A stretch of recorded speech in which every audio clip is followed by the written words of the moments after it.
이사야 49장 12절로 26절까지입니다. 49장 14절로 26절까지입니다. 교독해서 우리가 함께 읽도록 하겠습니다. 내가 여호와에게서부터 오는 죄송합니다. 제가 잘못 찾았군요.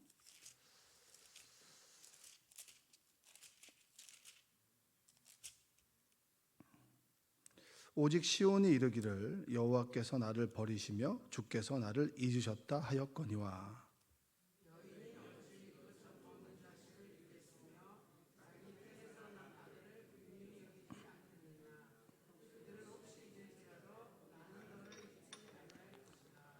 내가 너를 내 손바닥에 새겼고 너의 성벽이 항상 내 앞에 있나니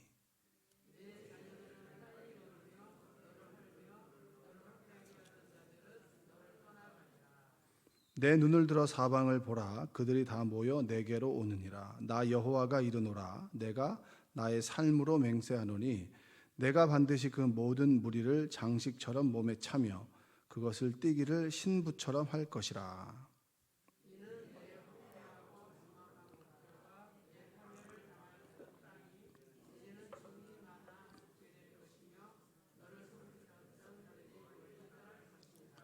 자식을 잃었을 때 낳은 자녀가 후일에 내 귀에 말하기를 이곳이 내게 좁으니 넓혀서 내가 거주하게 하라 하리니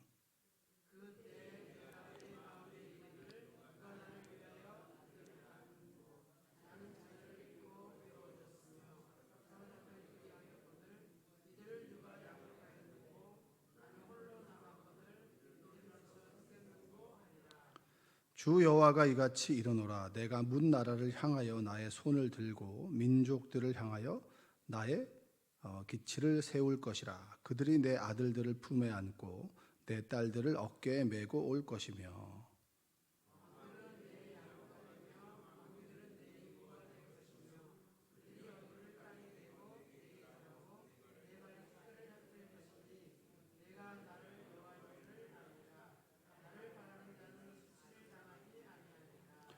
용사가 빼앗은 것을 어떻게 도로 빼앗으며 승리자에게 사로잡힌 자를 어떻게 건져낼 수 있으랴.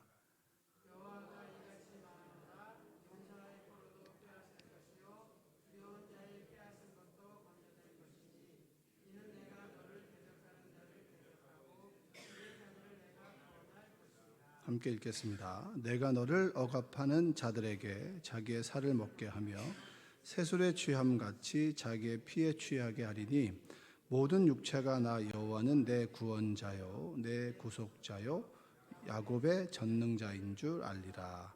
아멘. 하나님의 은혜가 여러분의 삶 가운데 함께하기를 주님의 이름으로 축복합니다. 이스라엘이 언제 회복될 것이냐, 그리고 그 포로된 이들에게 있어서 언제 회복됩니까? 라고 하는 그런 질문을 가지고 이제 하나님과 대화를 하는데 여러분이 그런 그 대화를 좀 나눠보셨죠? 당신이 나를 사랑하는 것이 느껴지지 않는다, 뭐 이런 얘기. 정말 나를 좋아하긴 하느냐? 이 둘이 이제 그 연인 간의 관계 속에서는 그런 대화를 종종 한 번씩은 해보셨죠? 별로 이렇게 진정성이 느껴지지 않는다거나, 그 다음에 이제 하는 게 영 좀 껄쩍지근하다거나 그러면 그런 얘기 하잖아요. 당신이 날 사랑하기는 해? 사랑이 느껴지지 않아? 뭐 이런 얘기 하잖아요. 그렇죠? 건강한 관계에서는 그런 얘기를 할 수가 있겠죠. 그렇죠? 근데 만약에 한 사람이 어떤 상처를 입거나 사람에 대해 실망했단 말이에요. 실망한 상태에서 그 사람이 당신이 정말 나를 사랑합니까? 라고 하면 그 사람은 건강한 사람이고 사랑을 계속해서 주었는데 그 사랑이 양에 차지 않는 거예요. 그럼 그 사랑을 어떻게 설명할 수 있을까요? 사람에 대한 신뢰를 잃어버렸단 말이에요. 신뢰를 잃어버렸어요. 이 사람이 정말 나를 사랑하나? 늘 의심하고, 그리고 때로는 좋았다가 의심하고 혼자서 막 들었다 놨다 하는 사람이 있단 말이죠. 근데 상대편은 건강한 사람이에요. 다른 사람과 사랑을 주고받을 만큼 건강한 사람인데 상처받은 사람은 건강한 사람이 주는 사랑이 양에 차지 않는단 말이죠. 그래서 당신이 나를 정말 사랑합니까? 라고 하는 질문을 하면 그 사랑을 설명을 해줘야 되는 거예요. 어떻게 되는 거예요? 이게 참 애매한 문제잖아요. 그렇죠? 사랑을 설명해 주기보다는 서로 느껴야 되는 부분인데 그 사랑을 설명해 줘야 된단 말이에요. 이 내용이 오늘 내용입니다. 이스라엘 민족들이 이제 포로가 되었고, 그리고 좋을 땐 좋지만 때로 힘들고 어려울 때는 하나님께 이렇게 투정하잖아요. 정말 당신이 나를 사랑합니까? 이런 질문을 하는 거죠. 그게 바로 14절이에요. 14절 한번 읽어보겠습니다. 오직 시온이 이르기를 여호와께서 나를 버리시며 주께서 나를 잊으셨다 하였거니와. 다시 한번 읽어보겠습니다. 시작. 오직 시온이 이르기를 여호와께서 나를 버리시며 주께서 나를 잊으셨다 하였거니와. 시온이라고 하는 것은 신의 산, 그러니까 이스라엘 민족이라고 생각하시면 돼요. 이스라엘 민족이 하나님께 얘기합니다. 하나님께서 나를 버리시며 그리고 당신 나를 잊은 건 아닙니까? 이렇게 질문하는 거죠.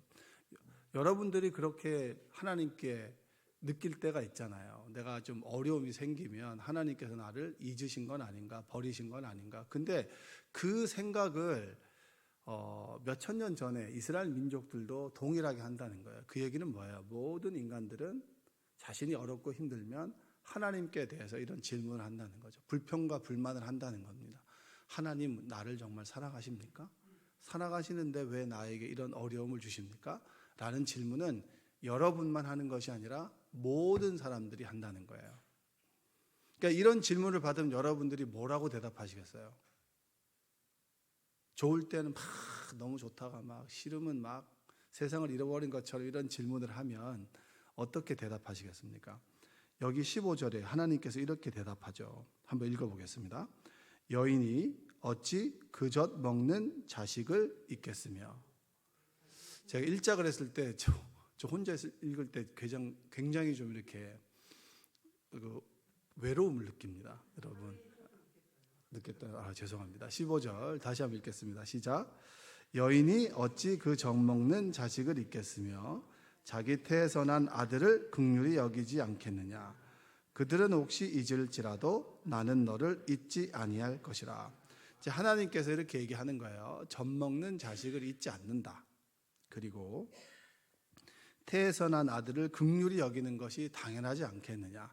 이걸 말로 설명하는 거죠. 이사야를 통해서 얘기하는 거예요. 근데 그 얘기가 이스라엘 민족에게 좀 설득력이 있겠어요? 없겠어요? 없죠. 사랑을 설명하는 게 말이 됩니까? 예? 사랑을 느껴야 되는 건데. 근데 이 대화 자체가 어떻게 보면 당신이 사랑하는 것을 내가 느끼지 못하겠습니다. 내가 지금 어렵다고 하니까 하나님 당신이 날 잊은 건 아닙니까? 나를 사랑했다는 그 말 자체를 믿을 수가 없습니다 라고 하는 사람들에게 하나님께서 이사야를 통해서 뭐라고 얘기하냐면, 야, 여인이 어떻게 아들을 어렵게 낳은 그 엄마가 젖을 먹는 그 아이를 어떻게 잊을 수 있냐. 그게 말이 되냐. 그의 삶 속에서 설명을 하는 거죠.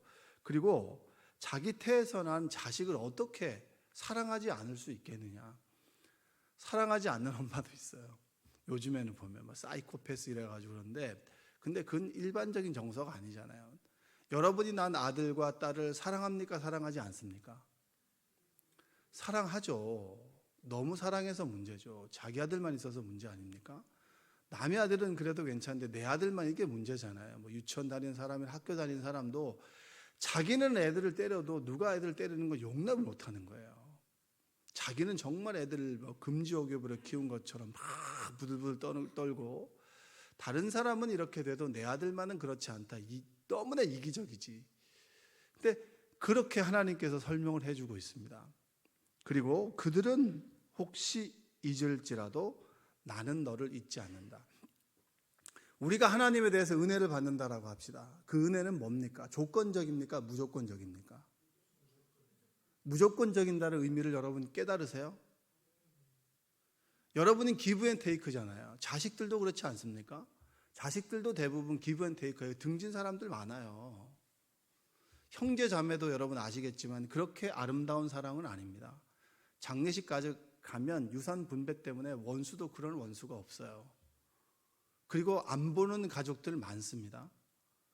우리는 그냥 뭐 형제 자매 다 사랑할 것 같고 부모 자식 간에 좋을 것 같죠. 돈 문제나 또 서운한 문제, 뭐 언니에게는 이렇게 해줬는데 나에게는 이렇게 해줬다는 문제 때문에 등진 사람들 많아요. 절대 아름답지 않아요. 아름답지 않단 말이에요. 그 사랑도 조건입니다. 이 정도는 해줘야 이 정도 받는다라고 하는 암묵적인 동의가 있는 겁니다.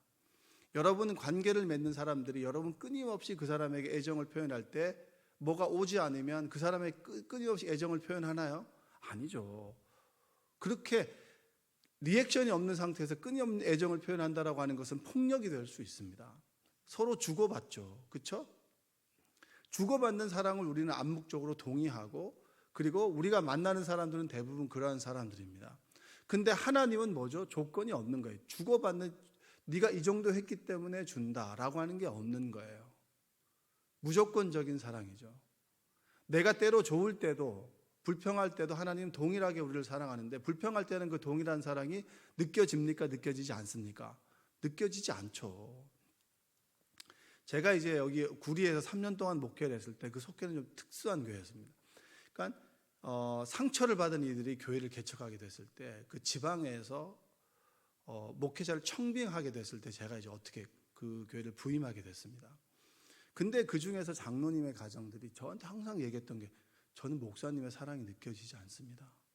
그럼 제가 사랑을 수치로 설명해 줄 수는 없는 거잖아요.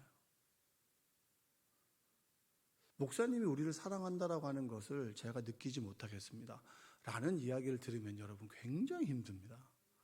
뭐라고 이야기를 할 수 없는 거예요. 여러분들은 저에게 목사님의 사랑이 느껴지지 않습니다 얘기를 안 하죠. 왜냐하면 건강하니까. 그냥 적당히 주고받는, 서로 이제 대화를 해도 주고받는 게 되는데, 목사님에게 상처를 받아서 교회를 나오게 됐고 그들이 교회를 만들게 되면요, 목사님에 대한 신뢰가 없는 거예요. 없는 상태에서 목사님의 사랑이 느껴지지 않는다 그러면 이거는 아무리 애정을 표현해도 그 사랑이 양에 차지 않는 거죠. 그러면 그건 질문한 사람의 문제입니까? 아니면 사랑을 주는 사람의 문제입니까? 질문하는 사람의 문제인 거예요. 이스라엘 민족들이 하나님께서 어떻게 우리를 사랑하십니까? 우리 믿지 않았습니까? 라고 하는 문제는 누구에게 문제가 있는가? 하나님 사랑에 대한 문제가 있는 거예요? 아니면 질문하는 이스라엘 백성에게 문제가 있는 거예요? 이스라엘 백성에게 문제가 있는 거죠. 여러분들이 좋을 때는 하나님께서 우리를 사랑하십니까? 라는 질문도 하지도 않다가 조금만 어려움이 생기면은 왜 나에게는 어려움이 생깁니까? 하나님 원망하죠. 그 누구에게 문제가 있는 거예요? 나에게 문제가 있는 거죠. 만약에 그 질문이 하나님께 대한 원망이 동일하려면 잘 될 때도 그렇게 얘기하셔야죠. 하나님은 왜 수많은 사람들 중에서 나에게만 잘 되게 하십니까? 이렇게 얘기를 해야 되는 거 아니에요? 그런 사람 하나도 못 봤어요. 안 될 때만 하나님을 찾아온단 말이야. 이스라엘 백성들이 병들었다는 얘기죠. 때로 우리가 병들 때 있습니다. 그럴 때도 하나님께서는 뭐죠? 조건적으로 사랑하십니까? 무조건적으로 사랑하십니까? 기도하다 보면 그것이 느껴지지 않나요? 아, 내가 정말 받을 자격이 없는데, 지금의 어떤 평안과 기쁨을 누릴 때, 내가 힘들고 어렸을 때 하나님께 한 게 있는데 내가 지금 이 사랑을 받는 것이 부끄럽다라고 느껴진 적이 있으세요? 그러면 우리는 된 거예요. 근데 늘 불평과 불만을 한다면 그것은 하나님의 문제이기보다는 우리의 문제입니다. 왜냐? 하나님의 사랑은 늘 동일하셨거든요. 근데 자꾸 보여달라고 얘기를 하는 거예요. 좀 자꾸 보여주십시오. 그럼 어떻게 사랑하십니까? 라고 하는 질문에서 16절 한번 읽어볼까요? 16절. 내가 너를 내 손바닥에 새겼고 너의 성벽이 항상 내 앞에 있나니. 내가 너를 늘 손바닥에 새겼다는 거예요. 여러분 쉽게 여러분 그 예전에 시험 공부 이런 거 할 때 손바닥에다 막 적어놓은 거, 요즘에도 손바닥에다 볼펜을 막 적어놓는 사람이 있어요. 막 잊어버리지 않도록. 근데 그 손바닥에 적어놓는 볼펜은 지워지나요? 지워지지 않나요? 지워지죠. 근데 하나님께 손바닥에 새겼다는 의미는 뭘까요? 내 가슴 속에 새겨서 너희들 늘 기억하고 사랑한다는 얘기예요. 근데 그 사랑을 사람들은 깨닫지 못합니다. 그리고 성벽을 살피듯이 파수꾼들이 늘 성벽에 누가 적군이 침입해 오지 않나를 살펴보듯이 너희를 늘 세심하게 살펴봤다라고 하나님께서 굉장히 문학적으로 우리에게 말씀하십니다. 내가 너희들을 꽤 세심하게 살펴본다. 생각의 작은 미동조차도 나는 살펴본다 라고 말씀하시죠. 근데 사람들은 그것이 들어오겠습니까? 들어오지 않겠습니까? 들어오지 않죠. 그럼 결과적으로 하나님께서 사랑하신다, 사랑하지 않는다는 뭐냐면 내가 포로 생활이 끝나야 포로 생활 가운데 했던 사소한 그 사랑의 표현들을 깨닫게 되는 겁니다. 그래서 17절과 19절 한번 읽어볼까요? 17절, 내 자녀들은 빨리 걸으며 너를 헐며 너를 황폐하게 하던 자들은 너를 떠나가리라. 자, 너희들에게 있어서 큰 적들은 누구냐? 바벨론과 페르시아죠. 그들이 너를 떠나가게 될 것이다. 이렇게 얘기해요. 그러면 떠나가고 난 다음에 돌아보니까 하나님께서 포로 생활 가운데서도 나를 손바닥에 새기며 그리고 성벽을 살피는 파수꾼처럼 세심하게 사랑했다라고 하는 것을 어느 때 깨닫겠습니까? 그들이 우리가 잘 되었을 때 그때 깨닫게 되는 거예요. 그러니까 하나님은 늘 그 사랑을 변증해야 되고 설명해야 됐고, 우리는 그 설명을 들을 때는 그 사랑을 깨닫지 못하다가 내 삶이 나아지고 난 다음에 돌아보니까 하나님께서 그때도 나를 사랑하셨구나 라고 하는 패턴이 이스라엘 백성에게도 우리에게도 동일하게. 여러분, 우리가 불만에 쌓여 있으면 안 보이는 거예요. 불만이 우리를 가리는 거예요. 19절 볼까요? 이는 내 황폐하고 적막한 곳들과 내 파멸을 당하였던 땅이 이제는 주민이 마냥 좁게 될 것이며 너를 삼켰던 자들이 멀리 떠날 것이니라. 하나님께서 얘기하죠. 니네 원수들이, 너희들을 힘들게 했던 그런 나라들이, 사람들이 떠나게 될 것이다. 그러면 비로소 너희들은 깨닫게 되겠지. 여러분, 하나님은 지금도 여러분들을 사랑하십니다. 그 사랑을 여러분들에게 지금도 설명하고 계시는 거죠. 근데 그걸 우리는 깨닫나요? 깨닫지 못하나요? 잘 깨닫지 못하죠. 그런데 신앙생활을 좀 해나가면서는 그 사랑을 힘들고 어려울 때도 깨닫는 사람들이 많이 있습니다. 성숙한 사람들이죠. 여러분, 고난 가운데 있을 때 하나님의 사랑이 잘 깨달아지지 않죠. 그렇죠. 근데 고난이 지나면, 그리고 돌아보면 고난 가운데서도 나를 사랑하셨구나라고 하는 것을 깨닫죠. 그런데 고난을 몇 번씩 겪다 보면 하나님의 사랑이 동일하다라고 하는 것을 고난 중에도 고난 이후에도 깨닫습니다. 그렇지 않나요? 늘 고난이 지나야만 깨닫나요? 그렇지 않잖아요. 그 하나님의 사랑을 우리가 깨닫고 어느 병을 치유받는다거나 경제적인 어려움들을 겪고, 그리고 인생의 어떤 하나님과의 함께했던 시간들과 스토리가 사람들에게 많아요. 그러면 힘들어도 좋아도 늘 감사할 수 있죠. 그리고 내가 일이 잘 되어도 때로 못 되어도 하나님을 원망하기보다는 이 또한 지나갈 거라고 하는 것을 알고 하나님께서 나의 인생을 움켜쥐고 그리고 나를 사랑하셔서 선한 곳으로 푸른 초장으로 인도하신다는 하나님을 신뢰하기 때문에 우리는 뭐죠? 고난 가운데서도 뭐 할 수 있어요? 웃을 수 있고 고난 가운데서도 감사할 수 있는 거예요.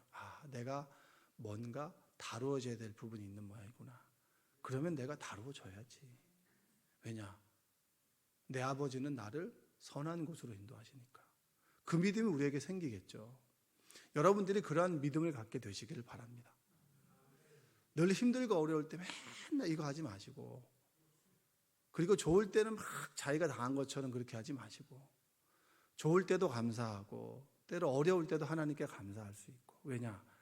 하나님의 사랑은 동일한데 나는 늘 변하기 때문에 내가 좀 이렇게 왔다 갔다 하기보다는 이렇게 쭉 평안하게 가면 하나님의 사랑을 늘 깨달을 수 있을 것 아닙니까? 여러분들이 늘 하나님께 묻고 그리고 하나님께 불평과 불만하기보다 늘 감사하는 신앙을 갖게 되시기를 바랍니다. 하나님에 대한 신뢰가 흔들리지 않아서 힘들고 어려울 때에도 하나님은 늘 나를 사랑하시고 나를 움켜쥐고 계신다라고 하는 믿음을 갖게 되시기를 주님의 이름으로 축복합니다. 기도하겠습니다. 사랑과 은혜가 풍성하신 아버지 하나님, 감사합니다. 하나님께서 나를 사랑하기나 하셨습니까? 라는 질문을 이사야에서도 하고 있지만 말라기에서도 기회를 주었던 이스라엘 백성들이 하나님을 떠나고 우리를 언제 사랑했습니까? 라고 하는 질문을 끊임없이 하게 됐을 때 하나님은 그 사랑을 몸으로 보여주셨습니다. 그 사랑이 바로 주님의 성육신입니다. 아버지 하나님, 하나님께서는 끊임없이 우리를 사랑하지만 그 사랑을 깨닫지 못하여 늘 원망하고 불평하지 않는지 나를 돌아보게 하여 주옵소서. 봄, 여름, 가을, 겨울 계절의 컨디션이 다르다 하여도 봄에 감사하고 여름에 감사하고 가을에 감사하고 겨울에 감사할 수 있는 그러한 신앙을 갖게 되길 원하오니 우리를 인도하여 주시옵소서. 예수님의 이름으로 기도합니다. 아멘.